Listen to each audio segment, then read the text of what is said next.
¿Quieres agregar un sensor de movimiento a uno de tus focos y los cables son de un mismo color? En este video te lo explicaremos cómo hacerlo. Aquí vemos que un foco enciende con un apagador. Vamos a agregarle aquí un sensor de movimiento. Primeramente bajamos el interruptor para que no haya energía eléctrica. Verificamos que ya no haya energía y en este caso vamos a destapar los cables. Arriba del foco vamos a agregarle un sensor. Desafortunadamente los cables son de un mismo color. Para poder conectarlo primeramente hay que identificar los cables. Observemos, llegan dos cables rojos. ¿Cuál es el retorno o fase y cuál es el neutro?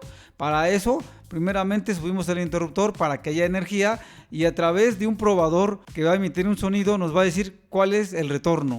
Este no es, y ese segundo cable vemos que emite un sonido o una luz. Ese es el retorno o la fase.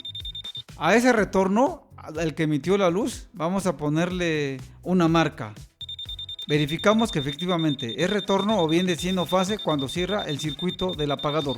Veamos, apagamos el apagador, quitamos el foco, encendemos y ahora muchas veces queremos probar cuál es el retorno, pero lo queremos hacer con un probador tipo desarmador que es más barato. Este vale 20 pesos al tipo probador tipo pluma.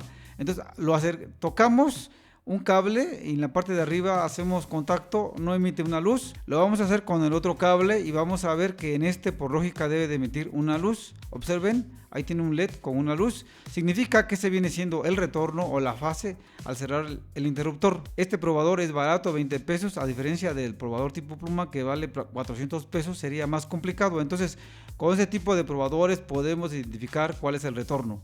Lo hacemos con un dedo tocando el conductor. Entonces lo marcamos y le colocamos al R de retorno que viene del apagador. Y ahí identificamos entonces un cable a través del probador. Y por lógica el otro conductor tiene que ser el neutro. Ese no emitió luz ni sonido. Entonces le vamos a poner N de neutro y ese debería de ser el blanco en teoría. Entonces ese es el R de regreso que va al foco y el otro N de neutro que también va al foco. Ya identificamos los cables porque si se dan cuenta son conductores de un mismo color. Prendemos el foco, apagamos y bajamos el interruptor.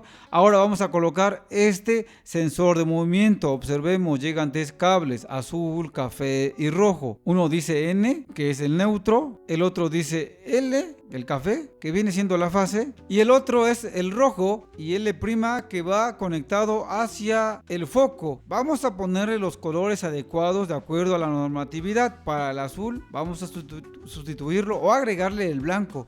A través de esa barra se continúa con esos tornillos. Entonces el blanco viene siendo el neutro. Recuerden, ese es el sensor de movimiento. Ahora, en lugar del café vamos a colocarle el conductor correcto, que viene siendo el negro, que viene siendo la fase. Ok, entonces continuamos el cable café con el negro, que es la fase.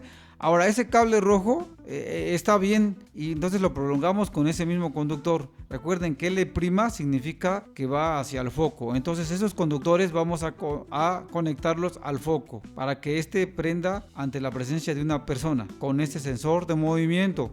Veamos los cables que llegan al foco N. Recuerden que es neutro, que debería ser blanco. Entonces vamos a conectarlo, a agregarlo al cable blanco del sensor de movimiento. Recuerden, esos cables vienen del foco y también vienen de la caja de registro. Ahí está. El N de blanco que identificamos que no encendía con el probador tipo pluma o con desarmador sería el neutro. Entonces ya lo agregamos al color blanco de nuestro sensor de movimiento. Ha quedado esa parte. Ahora recuerden que a la R donde encendió el tipo pluma, el desarmador o bien con el otro tipo de probador, a uno de los cables que están unidos que va hacia el foco le vamos a agregar el rojo, a poner el rojo, y al otro que está en la parte de arriba antes del empalme tendríamos que agregarlo al negro del sensor de movimiento. Entonces ahí ya está indicado a dónde deben ir conectados esos cables, pero para eso también tendremos que desconectarlos, ¿de acuerdo? Pero verifiquemos, de donde está el retorno, un cable va a ir al negro del sensor y el otro cable va a ir al rojo del sensor, el que viene del foco.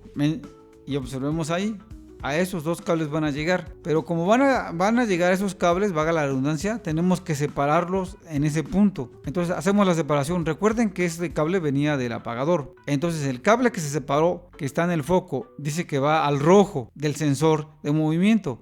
y el otro cable que viene del apagador iría al negro del sensor de movimiento. Entonces vamos a hacer las conexiones. Tomamos el cable rojo del sensor y lo empalmamos con el cable rojo que viene del foco. Después lo unimos. Observemos. Ahora el otro cable que se desconectó, que estaba en el foco y que venía del apagador y que lo comprobamos con un probador tipo pluma o tipo desarmador que encendió la luz, ese cable le pusimos R y le pusimos que va al negro del sensor de movimiento. Literalmente ya han quedado las conexiones. Subimos el interruptor para comprobar la práctica. Vemos, cerramos el circuito con el apagador. Debe de funcionar el sensor de movimiento. Tenemos que esperar unos segundos a que no haya presencia de nada para que se apague. Esperamos, entonces se tiene que apagar después de un tiempo determinado. Ahí se apagó, observen, ya se apagó. Tiene que pasar a alguien para que se encienda. Ha quedado la práctica, el sensor de movimiento también controlado con el apagador y con cables del mismo color. Es lo que suele suceder en nuestras casas. Si lo quieren aplicar, ya les enseñamos entonces la forma de cómo identificar los conductores y cómo conectarlos. ¿Qué tal te pareció este video? ¿Tienes alguna duda o pregunta? ¿Has hecho este tipo de trabajo? ¿Cuál ha sido tu experiencia con respecto al tema? Coméntanos.